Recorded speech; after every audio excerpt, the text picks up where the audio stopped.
Hey guys, it's Andrew from the Checkered Flag Crew, and we're here with Kyle Busch. After breaking your leg in a crash and then coming back to win 3 races, what does that say about you and your team to never give up? Well, I think the biggest thing is just being able to have that injury but come back. For one thing, when I first got injured, I wasn't sure I was going to be able to come back. But things have certainly worked out in my favor. I've had a great crew be able to help me through it all. Whether it's my race team or whether it's my medical team, they've done a really good job helping me and keeping me focused on the task at hand and being able to get better. What has been the hardest thing to getting back in that car? I think the hardest thing was just being able to just stand up and walk again. That was probably the hardest thing. I remember, being in my wheelchair, going around the house, whatever, doing some of my workouts and things that I can do. I mean, really, I just started being able to barely move my ankles, and now it's just full motion. Everything's back to normal. But, as you go through those steps, it's just not quite as quick as you expect it to be.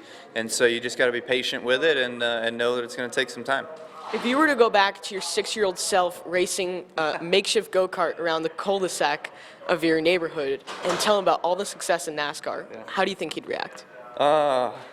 That's a really tough question because, man, I don't even know what I was thinking when I was 6 years old, but to know that I've made it to this level and to be able to tell my 6-year-old self, hey, you're going to make it, you're going to be successful, whatever, I would have said, well, how successful, How many races am I going to win? I want more than what you're going to tell me I'm going to win, So I guess greed sometimes always steps over.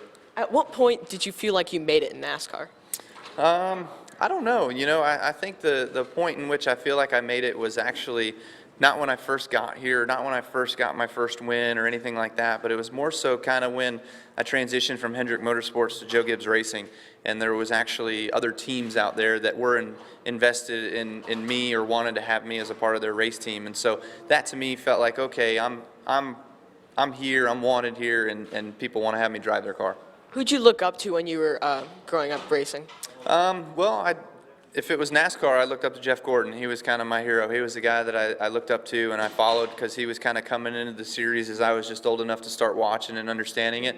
But past that, my dad was really a huge help. Obviously, watching him race, my brother race, until I was old enough to race myself. Just seeing what they did and how competitive they were all the time and what they went through to be race car drivers at the local level really was inspiring to me.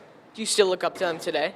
Oh yeah, for sure. Of course, Jeff, he's an inspiration to a lot of people, and now that he's stepping aside and retiring, just to look back and see how much he's really done for the sport of the NASCAR Sprint Cup Series and everything. It's been a huge honor to be able to race with him, and I look forward to being able to not have him out there on the racetrack, but to take his next steps into the broadcast booth. All right, thank you, Kyle, for taking the time. For more videos from the Checkered Flag Crew, make sure you check out checkeredflagcrew.com, where you can watch all the latest videos and check out our blog page.